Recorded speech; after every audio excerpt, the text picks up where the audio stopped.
So, we looked into one broken green character on another game, and so now we're on the other game, being solo leveling Arise, and yes, we are here to talk about the broken. I'm sure most of you guys are having your absolute fun with this unit, because let me tell you, the wind element right now is disgustingly OP broken. You call it, you name it, they are running the show right now because of this damn support. Like, the game is practically broken.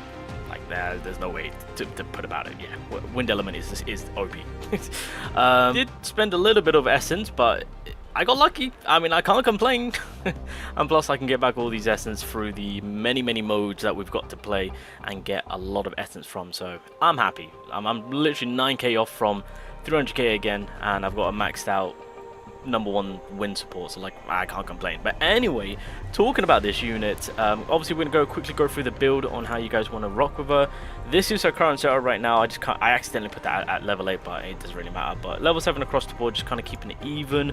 Weapon is maxed out as per usual.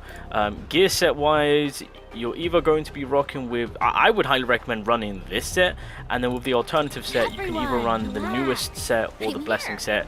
I would say the Guardian set, run these two sets, the Guardian set and what's this, the Self Blessing set. I think that is what I would suggest, and then with your alternative play, lean more towards the blessing. I do have a blessing set for her, by the way. I've got 3 sets ready for her, so I am ready to rock and roll. So obviously that's what I would suggest in terms of building her.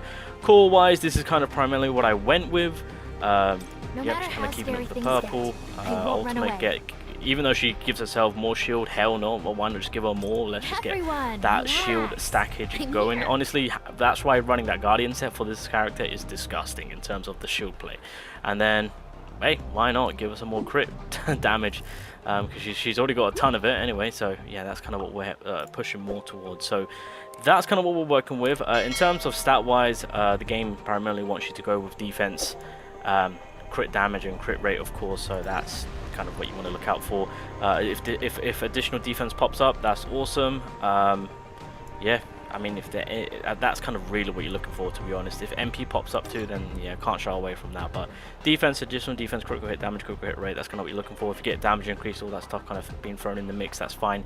If you do, I mean, it's not too bad also having your HP up, again, if you've got things in correlation with that, so that's not the end of the world. So anyway, that's just a quick little rundown on how you want to utilize her. Again, she's a support character, so very easy. Support characters are very easy to build in my personal opinion. But so from my time using her, just by initially going on, like for example Guild Boss, of course, the increase of damage that she pushes for specifically Leonard, of course, as well as Kotoruji, but more overall for the wind element, it is by far surpassing Hansemi. Hansemi still has the field play, which I think is hugely beneficial at times, so I'm not gonna take that away from her, because that to me is very vital. However, with all that is stackable, with all that we can increase our main DPS characters on the wind element team to do damage, and obviously keep in mind Gotoruji, he himself is built in a way for him to do damage. The boys are getting buffed up in a disgusting amount with Sanjana's kit. Not only that, obviously the thing about Sanjana's kit also is obviously in correlation to her basic skills with how it can utilize and how you can kind of keep airtime. It can really work well into you generating your ultimate at a quick, fast-paced manner, of course.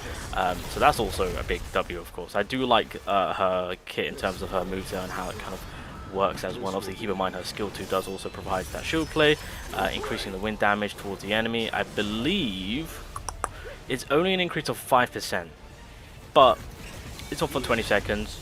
It's not horrible, it's something, and it's plus it's on the basic skill, so yeah, it's not the end of the world on that one. Obviously with the ultimate and the QTE, I always forget about the QTE, but the healing that she applies is also by far pretty high up there in my personal opinion. I think Hansemi is slightly more greater, but outside of that, you know, we are still getting the damage reduction of 10%.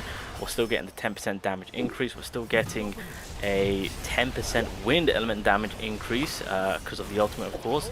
And then because, of course, we do have her maxed out, I am truly benefiting from, you know, when it comes to the basic and the ultimate skill damage. And again, the ultimate skill damage for Leonard is just that.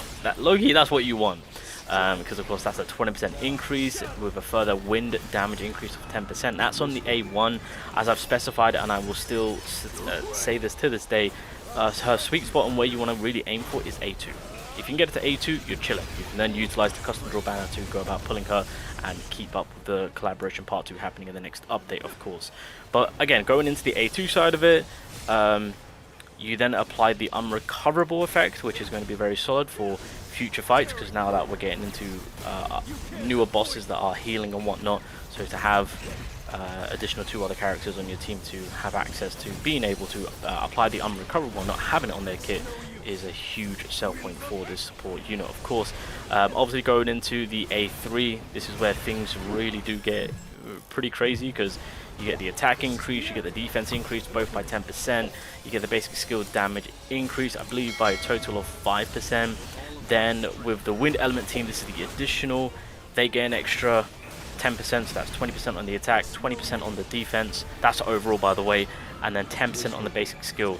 And that is kept. That's infinite. That's an infinite buff, of course.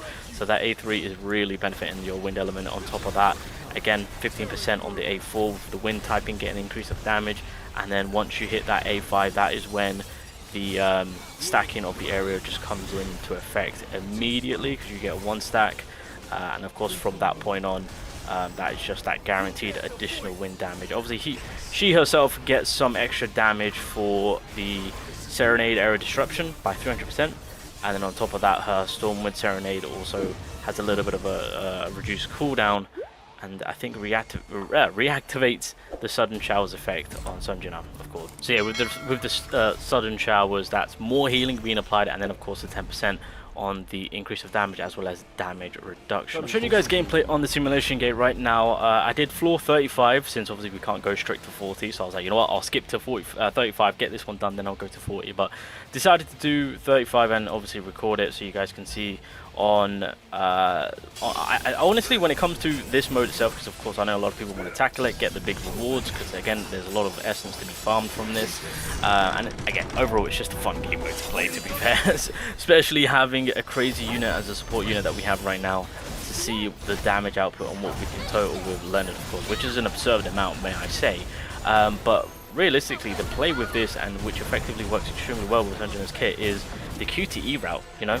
So obviously with my setup, as you guys can see, it's more so of that continue rotation play, and it works beautifully.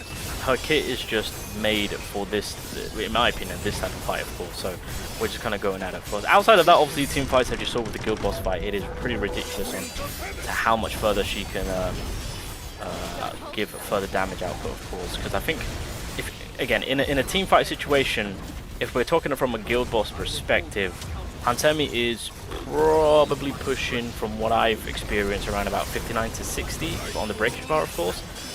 So around about 3 to 4 mil.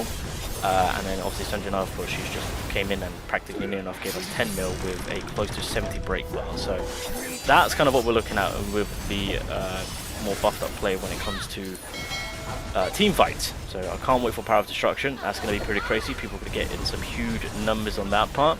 But again, coming back to modes such as like these, of course, having a certain strategic play of QTE route is the way, in my personal opinion. So stuns are coming in. We're just getting... I don't think I ever dodged once. Or maybe once or twice, but for the most part, I barely dodged. Okay, I did a small little dodge right there, but for the most part, I just kind of stand my ground. Because of course, you've got to also keep in mind, we do have that Storm Shudder being applied, so that consistent amount of healing is still there. But again, with the support unit, her shield play is pretty disgusting too, I will say. So again, that huge amount of shield not going anywhere, of course. Yeah, just kind of keeping on the attack. I mean, yeah, Leonard is just... I think Leonard might take the #1 spot in terms of DPS, I'm not going to lie, boys. With how the wind support has come into play, she has pretty much put this man in the #1 spot, because his damage output is ridiculous now. So once again, good rotation play, even when we're kind of using the unit itself to kind of get that ultimate play going on.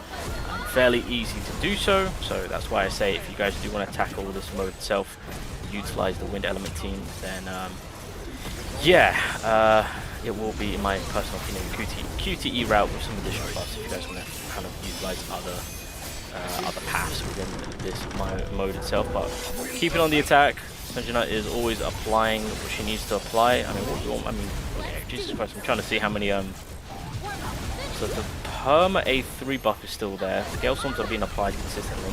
It's just, yeah, everything is just being applied in a consistent manner. Like, it's not even fading away, Jesus Christ. So, coming in again with the ultimate. HP is dropping. It's glitching. I think tank is about to be lost, which I thought it was Jinah, but nope, we lost tank first. And then, obviously, doing the final amount of damage, I kind of took it nice and easy, knowing that, yeah, for them to add a new floor like this, it is just a bit of a cakewalk now. So, there we go. Last ultimate. Decided to end it off with the girl herself.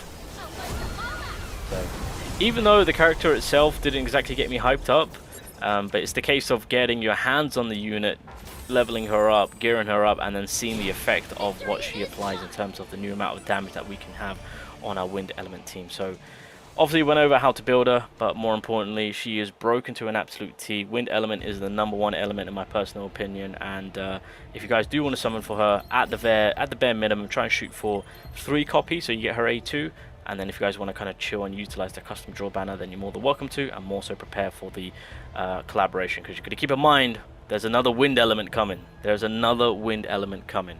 So, God knows what's going to be happening over there.